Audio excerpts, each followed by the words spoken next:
حضرت بلال کی محبت کی بھی کیا بات ہے کہ نبی پاک سرکار کا وصال ہو گیا تو گلیوں میں روتے پھرتے ہوتے تھے لوگوں، کسی نے میرا محبوب تو نہیں دیکھا، لوگ بھی روتے ہوتے تھے حضرت بلال کی حالت دیکھ دیکھ کر۔ تو احباب گرامی، میرے محبوب کریم رؤوف الرحیم صلی اللہ تعالی علیہ وآلہ وسلم کائنات میں تشریف لائے، کائنات سجائی ہی ان کے لیے گئی تھی۔ کہتے ہیں نا کہ وہ میرے محبوب کا ایک سادہ سا کمرہ تھا اور سادہ سا مصلی ہے، اور میرے محبوب کریم تکلف نہیں کرتے، نیچے ہی بیٹھ جاتے ہیں۔ یہ سیرت بیان کرتے ہیں نا ہم نبی پاک کی۔ بھئی یہ تو میرے نبی پاک کی پسند تھی، عاجزی تھی، لوگوں کو سکھانا تھا، انہوں نے بہت بڑی ذمہ داری تھی، لیکن جب اللہ اہتمام کرتا ہے تو وہ کتنا خوبصورت ہوتا ہے۔ میرے نبی پاک معراج پہ گئے تو کیا خوبصورت اہتمام ہوا، سارے فرشتوں کے محراب سجا دیے گئے، ان کی عبادت گاہوں کو سجا دیا گیا، اور جنت کو ریفریش کر دیا گیا، خوبصورت کر دی گئی، مزید سجا دی گئی، عرش کو سجا دیا گیا۔ یا اللہ یہ کیا سسٹم ہے؟ فرمایا وہ میرا محبوب جو بڑا ہی سادہ ہے، جو اپنے لیے کوئی اہتمام نہیں کرتا، جو اپنے لیے کوئی خوبصورت ممبر بھی نہیں بچھاتا، جو اپنے لیے کوئی خاص مصلی بھی نہیں رکھتا، جس کا کمرہ بھی بڑا سادہ ہے، جس کے کپڑے بھی بڑے سادہ ہیں، یا اللہ تو کیا کر رہا ہے؟ فرمایا میں اس کو سجا سوار کے دیکھنے کا اہتمام کر رہا ہوں۔ میرے محبوب کریم رؤوف الرحیم صلی اللہ تعالی علیہ وآلہ وسلم، یار میرے محبوب کریم بڑے کمال والے تھے، ہائے ہائے بڑے، مجھے وہ بات یاد آ گئی، اللہ تعالیٰ کا وہ خوبصورت انتظام یاد آ گیا کہ اللہ نے اپنے محبوب کو یہاں دنیا میں انسانوں میں کھڑا کر کے دیکھا تو میرا محبوب منفرد نظر آیا، سارے انسانوں میں میرا محبوب منفرد نظر آیا، صحابہ میں کھڑا کر کے دیکھا، اہل بیت میں کھڑا کر کے دیکھا، کائنات میں کھڑا کر کے دیکھا، بڑا انفرادی نظر آیا۔ پھر اللہ نے ادھر سارے نبیوں میں کھڑا کر کے دیکھا،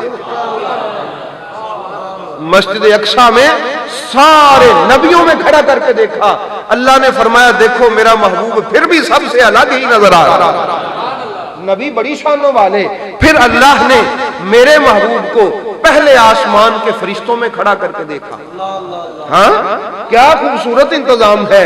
پھر میرے نبی نے فرمایا فرشتوں تم فرشتے ہو پر ہے کوئی میرے محبوب جیسا؟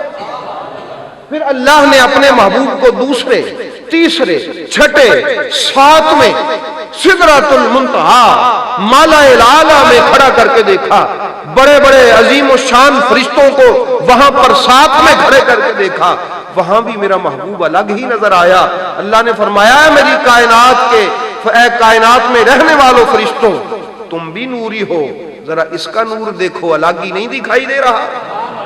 ہر جگہ پہ مجھے سونا، عرش پہ، فرش پہ، آسمان کے کونے کونے پہ، ہر جگہ پہ میرے محبوب کو اللہ نے کھڑا کر کر کے دیکھا، میرا محبوب الگ ہی نظر آیا۔ تو پھر اللہ تعالیٰ نے فرمایا فتبارک اللہ احسن الخالقین، واہ واہ واہ واہ، تبارک اللہ، کتنی برکتوں والا اللہ ہے، اور کیسا خوبصورت خالق ہے کہ جس نے یہ خوبصورت تخلیق فرمائی۔ سمجھ آ گئی ہے بات کی؟ تو اس لیے احباب گرامی میرے محبوب کریم رؤوف الرحیم صلی اللہ تعالی علیہ وآلہ وسلم، ان کی عظمتیں یہ بھی اولیاء والوں سے پتہ چلتی ہیں۔ کن سے؟ اولیاء والوں سے۔ اولیاء والے بتاتے ہیں کہ عظمت مصطفیٰ کیا ہے، کون سی آیت کو کیسے پڑھتے ہیں، کون سی حدیث کو کیسے سمجھتے ہیں، کون سا واقعہ کیسے بیان کرتے ہیں، اور یوں بیان کریں کہ اس کی عظمت میرے نبی کے ان غلاموں کے دلوں میں بیٹھ جائے۔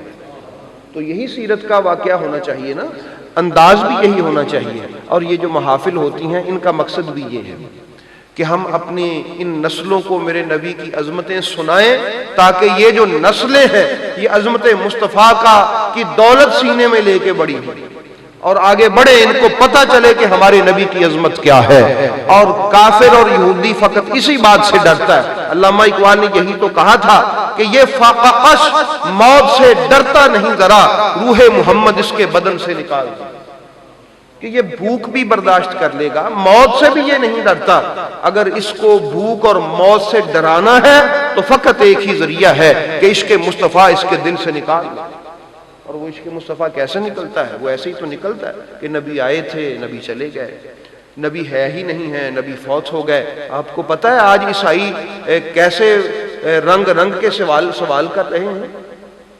کیسے سوال کر رہے ہیں؟ عیسائی کہتے ہیں یہ ہمارے ان مسلمانوں نے جنہوں نے اپنی کتابوں میں یہ باتیں لکھی کہ وہ جی نبی پاک نعوذ باللہ فوت ہو گئے، مر گئے، ختم ہو گئے، مٹی میں مل گئے، زندہ ہی نہیں ہیں۔ پتہ ہے اس کا کیا نقصان ہوا ہے؟ اس کا یہ نقصان ہوا ہے آج عیسائی وہ ہماری کتابیں دے دے کے ہمیں چیلنج کرتے ہیں کہ جن کا نبی زندہ ہی نہ ہو ان کی کیا احکام شریعت چلیں؟ شریعت کے احکام تو ان کے چلیں جن کا نبی زندہ ہے اور وہ ہمارا عیسیٰ زندہ ہے۔ پتہ ہے آپ کو عیسائی کیسے کیسے چیلنج کر رہے ہیں آج ان باتوں کی وجہ سے؟ تو میں یہ سمجھتا ہوں کہ یہ باتیں کی نہیں ہیں، یہ باتیں کئی سال پیچھے پہلے کروائی گئیں، لکھوائی گئیں، پری پلان سسٹم ہوا اور اس کے بعد آج وہ اٹھا کے دکھائی جا رہی ہیں۔ 50 سال، 60 سال، 70 سال پہلے انویسٹ کر کے یہ باتیں لکھائی گئیں، اور آج کی نسل کو دکھانے کے لیے، سوال کرنے کے لیے امام تو وہ ہوتا ہے جو زندہ ہو۔ تمہارا نبی تو مر گیا ہے، ہمارا امام نبی امام ہے جو زندہ ہے۔ بھئی ایسے ہی ان کے یہ سوالات ہیں، آپ کو نہیں پتا تو مجھے پتا ہے، وہ کرتے ہیں یہ سوالات۔ ایسی کمیونٹی سے میرا تعلق ہے جہاں یہ سوالات ہم سنتے ہیں کہ یہ پری پلان ہے اور انویسٹمنٹ کے تحت یہ ہوتا ہے، ایسا جو کچھ بھی ہوتا ہے۔ تو رب العالمین ہمیں اس کو سمجھ جانے کی توفیق عطا فرمائے، یہ بات سمجھ جائیں۔ اس لیے احباب گرامی، اہل بیت اطہار ہوں یا صحابہ کرام ہوں، ان کی محبت ہی میرے نبی کی محبت کے لیے ایک راستہ ہے۔ اور آخر پہ میں ایک بات عرض کر کے اپنی بات ختم کر دیتا ہوں، گمراہی سے بچنا ضروری ہے کہ نہیں بھائی؟ یہ جو ہے غیر المغضوب علیہم ولا الضالین، یہ ضالین یعنی گمراہی والی جو بات ہے، یہ کیا ہے؟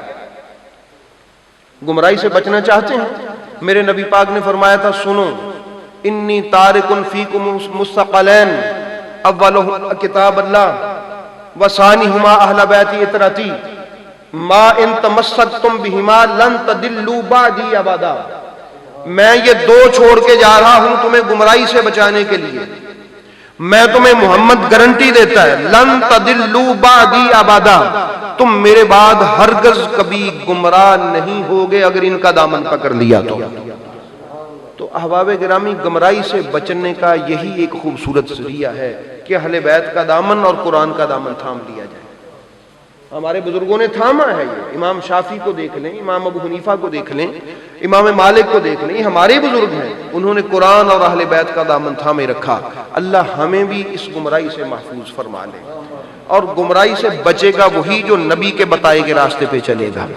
تو اللہ کی بارگاہ میں التجا ہے کہ اللہ پاک ہمیں اپنے محبوب کی عظمتوں پر یوں ہی پہرا دیتا رہنے کی توفیق عطا فرمائے، اور یہ ہمارے دلوں میں اور آنے والی نسلوں کے دلوں میں اللہ اس کو پیوست فرما دے، تاکہ اللہ ہمیں ایمان کی دولت سے مالا مال رکھے۔